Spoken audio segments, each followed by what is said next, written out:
Matondo na banzi toyoki maye yo uti koloba ngai na kotia na ngai commentaire te lokwa nazali modérateur pona boyi balo baitenga naza na ngambo ya gauche to naza na ngambo ya droite kozala modérateur eza mosala ya pasi penza po esengeli na yo te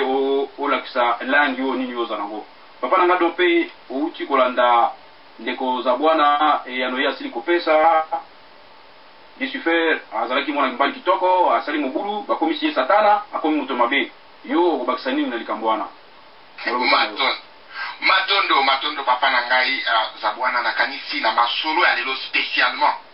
nakosenga na bandeko bazala na bokebi mingi balanda biso malamu pamba te lelo esengeli tofongola lelo esengeli totia nyonso oyo esengeli eyebana alors soki tolobi likambo eke etutishe motema ndeko kozala na kanda te koma yango pembeni kende koverifie omona soki makambo tozali koloba eza na nzela to ezali bato eloko ya liboso na koloba ezali awa ezali nini nakosala mwa kodepartage mwa eloko moko entre Lucifer ndenge ndeko azali koloba na Satan avant nakende loba Satan c'est qui Lucifer c'est qui eloko ya liboso nga nazali kososola te seke Bible ndenge ndeko azali koloba ezali na contexte hébraïque eza bahébreu bakomaki yango mais Lucifer eza na latin nulle part na Bible okoluka mo Lucifer na hébreu ezali signification na yango. Mais on parle de l'étoile du matin. Oyo Tertullien, dans le 2e siècle, il a traduit un mot par Lucifer, c'est-à-dire celui qui apporte la lumière. Parce que étoile du matin, Yangonde est annoncaka la venue du soleil. Mais étoile du matin, Zani. Étoile du matin, ils allaient planète à Vénus. Yangonde, avant que moi, il tombe tana, et c'est dit que planète à Vénus, et mon nakati, na likolo tango yango ekomona yango ezali koannonce ke tongo ezali koya. Donc Lucifer tango Tertullien a traduit yango en fonction ya koloba étoile du matin, c'est cela. Mais soki omona étoile du matin en sens large, même Jésus pe esika mosusu babengaka étoile du matin, donc ape Lucifer, c'est-à-dire porteur de la lumière. Mpona kozonga likambo etali Satan nayebi te nakoki ndenge naloba na libandeli je crois na introduction nanga nalobi makambo ya basatan na balucifer na bango soki totali yango malamu etali nango mutu moyindo ata soki moke te parce que bakoko na biso bafandaki kitoko makambo ya basatan na balucifer bayebaki yango te. Makambo ya satan eyekoya ezwi bato uta Portugal etamboli ti eye kokota na mabele na biso mosusu euti kote ya Arabie ekoti ti eye koya na mabele na biso ndenge loba nini eye na islam eye na religion chrétienne. Mais lelo Satan soki totali malamu aye kokoma pie moko osatilaire oyo azali kobangisa vraiment bana na kongo nyonso bana na kato lisolo nyonso eza kaka Satan tobeta Satan tobenga na Satan toboka ebitika likapu tala tokwanga na mwana ke c'était quand même important toya kosolola yango toyeba na barecherche tozali kosala parce que ezali eloko na biso te na lokota na biso ata moko te okokuta de mot Satan bien que bakoloba bon étymologiquement même na hébreu le mot Satan n'existe pas na bachercheur nde bazali koloba c'est comme si bapariaki yango na le mot Satan c'est azalaki nini azalaki la divinité du mal na Égypte. Alors mpona kozongela likambo ya ndeko ndenge azali koloba nayebi te soki ezali vraiment possible ete tata nzambe na monene na ye akoka kozala na esika ye afandi oyo ndenge balobi ezali kaka esika oyo eza na limemia esika oyo ezali na lumière made ezalaka te alebi tumba ebima batuta na makofi soki ye mpe azalaki na kati na bitumba soki azalaki na kati na bitumba te personne ne connaît motuma koverifie yango aza te batuta na makosi azala incapable ya kogere mutu moko ale mutu wana akoma ennemi mutu wana akata alobaka tata nzambe yo lokola osakani na nga kino na suka na molongo ngai na kozalaka na mayele nayebi te mais ezali likambo oyo tokolobela na kati na masolo ya poko ya lelo. Donc mpo na nga nakoloba ke Satan ezali réalité moko oyo ezali pratiquement fructif créé parce que soki otangi na kati même na mikanda na bango na kati na Biblia Satan azali na bisika oyo bazali kodéfinir ye comme étant l'adversaire, l'opposé, l'ombre. Et azali personnalité, azali vraiment personnalité identifiée. Mais dans la verset mususu, où azali à Satan, c'est-à-dire le Satan. En Satan en hébreu, le Satan. Mais si vous allez comment être mukanda na Job, et c'est gagné Satan où il habite dans qui m'a profina ba angelou, allez mukolomo ka ba la muki alobi no a décidé que nous zonga susu na lola kuta na Yahweh. Ba ki ndeko solo. Alors tokolinga to sosola, qui est ce Satan là? Qui est ce fameux Yahweh là? Azali nani? Comment est-ce que Satan a kubeta na kama kofi na batu na Yahweh wana na sima na ngwa kende kubeta ka batu lisusu epa na Yahweh babeta kama solo mona na kina Job na kuta na kina Job te tala isika ngana ningaki vraiment na ya ko intervenir donc pona kozomisa na motuno tuni qui est Satan selon mikanda na bango parce que zali réalité na bisote parce que ça dit que Satan ça signifie l'adversaire, hein, ça signifie l'opposant, ça signifie le comploteur, ça signifie l'accusateur, hein, mais bazali vraiment ko caractériser comme étant azali moto. Mais ce que ça dit la comparaison entre islam na chrétienté, histoire na ya conflit est différent parce que dans kati na islam, ba ici que conflit entre shaitan na oyo azaki iblis aiko comme shaitan, histoire na conflit entre Nzambe azaki tango ba créer Adam, c'est no bango Nzambe ayebisi shaitan akoka ko gumamela Adam, shaitan aboyi alobi nga na ko gumela Adam te parce que Adam basali na mabele nga basala dinga na moto dans les siganini rébellion et salamaki tango aboyi ko gumamela mbala mo akomi mabe akomi na mukila ainsi de suite. Mais nanga mo mususu balobi te kuna ya salaki kunda batwale so nga kota démocratie na lola to ebite mais il y a conflit moko bimaki babetana ki makofi mutukuto azalaki te mais soko ke isikoyo kaka na ba concept na bango soko ke na foi baai par exemple na foi baai bazali ko que Satan azali mutute. Satan azali même pas une entité spirituelle mais Satan azali l'expression il y a tendance il y a mabe na kati na mutu. C'est-à-dire que ce que mutu azali ko ressentir mabe na kati na expression mabe wana de bazali ko benga yango Satan. Donc azali une personne ou bien une entité identifiée te azali ko exister te azali un ange te. Mais na robeta moi c'était a pona ko luba ya solo na kati kaka na bososo de mayembe mayeto eza na ndikola biso moko ya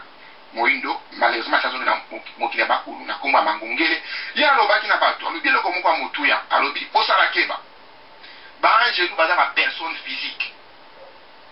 et na kanisi à partir la wana na tango na kozongela lisusu de to avancer pour te comprendre en profondeur parce que ça dit comme moko munene eza ko ke ko senga ko ke de malembe matondo zoki maklo matondo mingi papa na ngado pei okei mwa mulai okumi invité spécial tozala mwa mokuse pona moni bato batondi na kati na conférence toyeba kokabola tango pote bazali kolanda biso balemba biso te matondo mingi na oyo bakisi na moni mbuta lukombo na lukombo azali na kuluka na yeba ye alobi boni Satan na epa na bakoko na biso akutaki wapi ye azalaki nani pe musala nini azali kosala mbuta na ngai na lukombo na apesio maloba matondo mingi papa na ngabati na kopesa ngai maloba yambo ete ngai na loba na kopesa losako yenge na papa na ngai don pe vita kanga pe na koleka na kopesa losako na papa na ngai zambwana ya solo na kopesa losako epai na yo papa na ngai bahati ya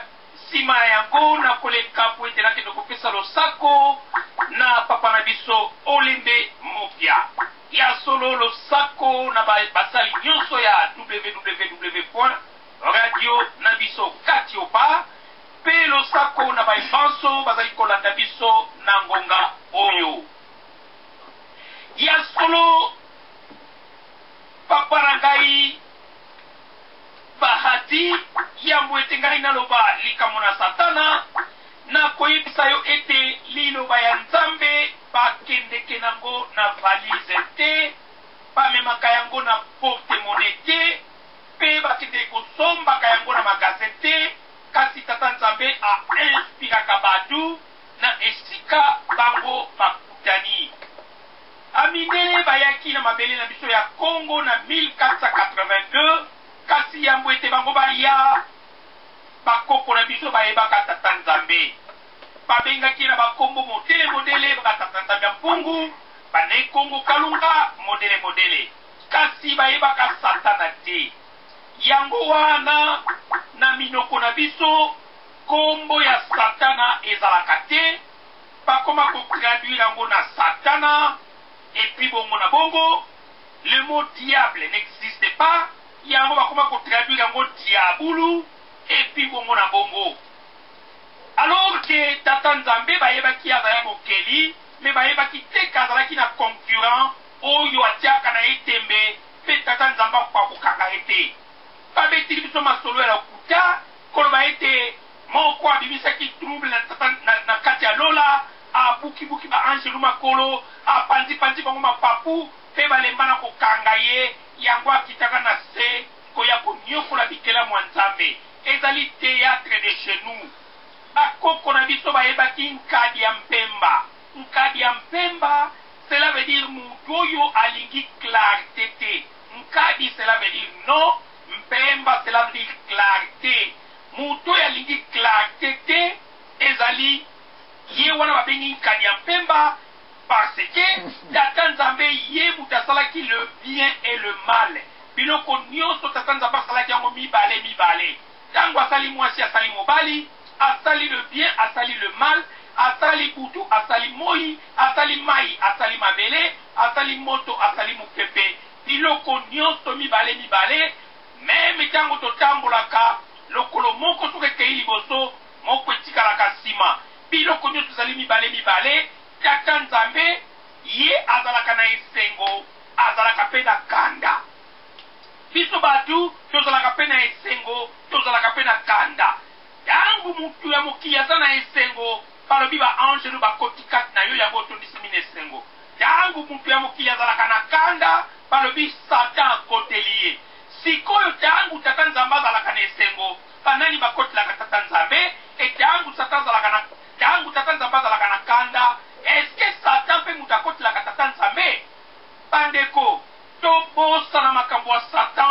satan n'existe pas satan azali création matérielle oyo bamindele bayaka na ye na Afrique mpona koya kobangisa biso ke mutu moko asala libulu ya moto atumbaka bato oyo tata nzambe asala biso tokoma bakamundele na ye ezali kongi ya kotelema papa na nga na zongisio maloba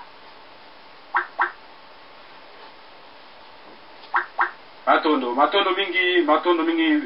na bilukombo na ndimbola yo siliko pesa na kozonga mbango epai ya ndeko za mbwana kasi namoni ndeko za mbwana azali kokotisa bato ebele na kati na Skype na ye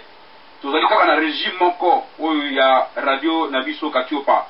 soki azali na bato balingi kosunga ye ayebisa bango babenga na régie oyo tolingi équilibre ezala soki misato bazali na ngambo oyo misa bango babenga na régie buta olembe azali wana mpona bango akokotisa mibale oyo olingi kobakota mpona kosunga oyo na kati na masolo oyo oyoki ndeko ndopei oyo ye apesi mwa molai muta na bilukombo mpe auti kopesa oyo ye mwa lisolo nazongi epa na yo mpo te yo bakisa oyo kobakisa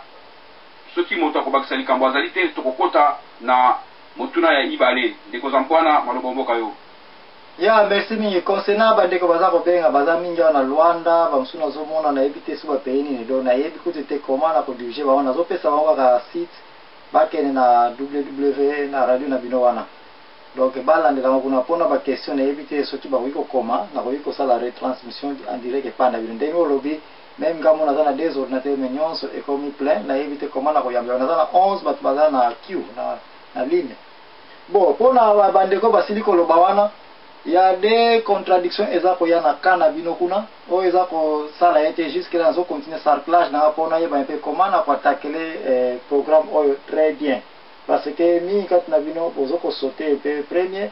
concernant makambo etali satana maintenant kena na oyo asuka oyo mbuta na bilukombo auti kobimisana concernant ke aza koreconnaître du moins biloko ya bible ke makambo ngo euta na lola eya na biso bakretien awa mais bakoko bayebaki satana te c'est vrai ndenge moko bakoko bayebaki bible te Donc il faut accepter cela. Les autres qui sont des pères, au Bible, vous découvrez Satan.